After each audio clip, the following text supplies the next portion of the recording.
Silakan duduk, saudara-saudara. Shalom. Dalam 1 Tesalonika pasal 4, melalui Rasul Paulus, Tuhan menasihatkan jemaat di Tesalonika untuk hidup kudus. 1 Tesalonika pasal 4 ayat yang pertama, akhirnya saudara-saudara, kami minta dan nasihatkan kamu dalam Tuhan Yesus. Kamu telah mendengar dari kami bagaimana kamu harus hidup supaya berkenan kepada Allah. Apa yang jemaat dengar dari Rasul Paulus? Firman Tuhan kan? Dan bagaimana kita harus hidup? Kita harus hidup sebagai yang diajarkan oleh firman Tuhan. Satu hari ada satu pendeta khotbah. Nah, pendeta sudah tua gini. Lalu dia khotbah. Minggu berikutnya dia khotbah hal yang sama. Jemaat mulai senggol-senggol.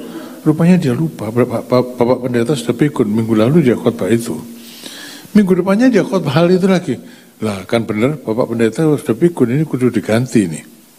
Minggu 4 khotbah gitu lagi.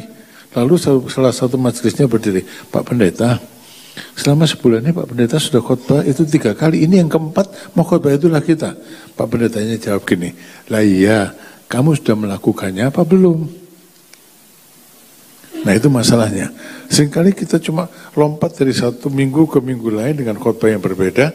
Yang pertama nggak dilakukan, yang kedua diabaikan, yang ketiga tidak dilakukan, yang keempat lewat begitu saja dan terus-menerus seperti itu.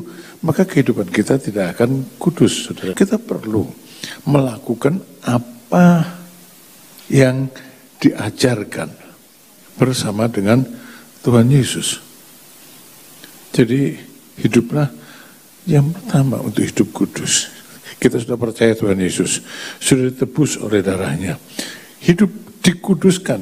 Nah sekarang bukan cuma dikuduskan, hiduplah kudus. Tadinya dikuduskan menerima kekudusan, putih bersih, tak bernoda. Tadinya penuh hal gini, lalu dicuci bersih kayak gini. Nah lalu ada titik hitam di sini.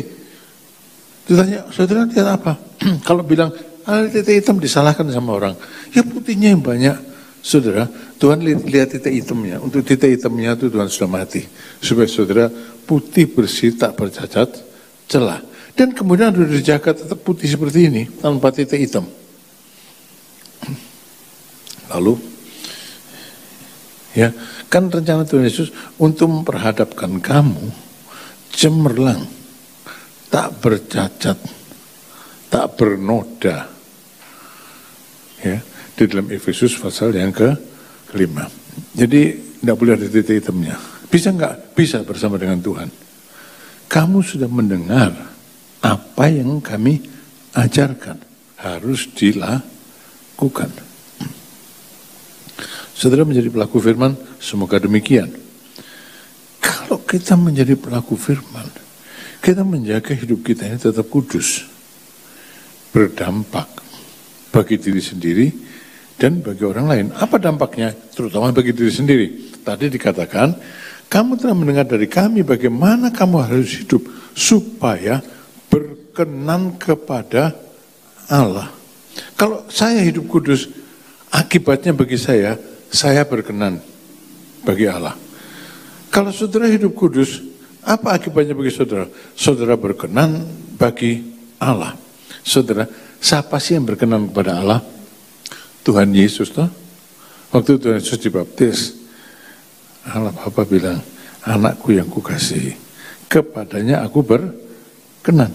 Waktu Tuhan Yesus dimuliakan di atas gunung, Bapa bilang, kepadanya aku berkenan, dengarkanlah dia. Ya, hidup kita akan berkenan di hadapan Allah. Kenapa? Kan kita ini anak-anak Allah. Kalau kepada Tuhan Yesus, Allah Bapa itu bilang, aku berkenan kepadanya. Harusnya kepada kita pun Allah berkenan. Caranya bagaimana? Tuhan Yesus hidup kudus. Kita hidup kudus. Saudara, kalau Allah berkenan kepada kita, maka kehidupan kita diubah. Yang mustahil pun akan terlaksana. Begini saudara, saya mau cerita satu contoh.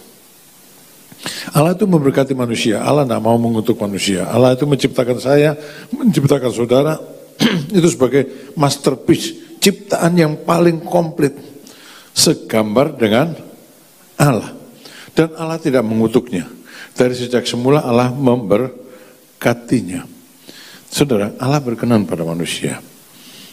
Di Taman Eden, menurut saudara, Adam itu ngapain? Piknik sama Hawa. Piknik gitu.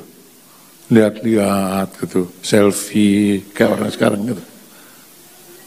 Saudara, Tuhan bilang kepada Adam, kamu mesti bekerja, kelola taman ini, mengerjakan sesuatu di Taman Eden, seluruh Taman Eden, dari pojok ke pojok. Menurut saudara, Taman Eden itu seberapa gedenya? Di tengah-tengah taman itu mengalir sungai Efrat dan Tigris, Gihon dan Pison. Yang sampai sekarang masih ada namanya sungai Efrat dan Tigris.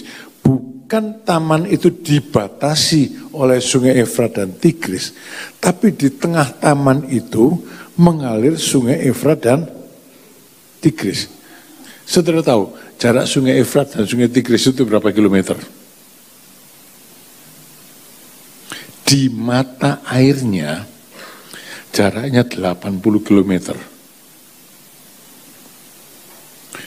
Di Mesopotamia jaraknya sekitar 250 km.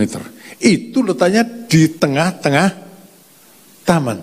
Jadi taman Eden itu segede apa? Besar sekali. Disuruh ngerjakan Adam, bisa enggak? Bersama dengan Tuhan. Kenapa bersama dengan Tuhan? Sebab Adam berkenan di hadapan Tuhan. Kalau hidup saudara berkenan di hadapan Tuhan, saudara mampu melakukan segala hal. Aku cakap melakukan segala perkara di dalam Dia. Di dalam Dia. Itu artinya saudara berkenan kepada Dia. Hidupnya diberkati. Hidupnya diberkati. Kalau Tuhan tidak berkenan, saudara, yang tumbuh adalah onak dan duri. Penting bagi kita untuk hidup sesuai dengan firman, supaya hidup kita ini berkenan di hadapan Allah. Meskipun itu kelihatannya mustahil seperti apa yang ditugaskan oleh Tuhan kepada Adam, tapi bersama dengan Tuhan kita bisa. Selama saudara hidup berkenan kepada Allah, hidupmu diberkati. Itu sebabnya perlu kita hidup kudus, melakukan apa yang kita dengar. Rasul Paulus mendorong jemaat itu bilang gini, hal itu memang telah kamu turuti, tapi baiklah kamu melakukannya lebih bersungguh-sungguh lagi. Namanya maju, nggak mandek. Maju.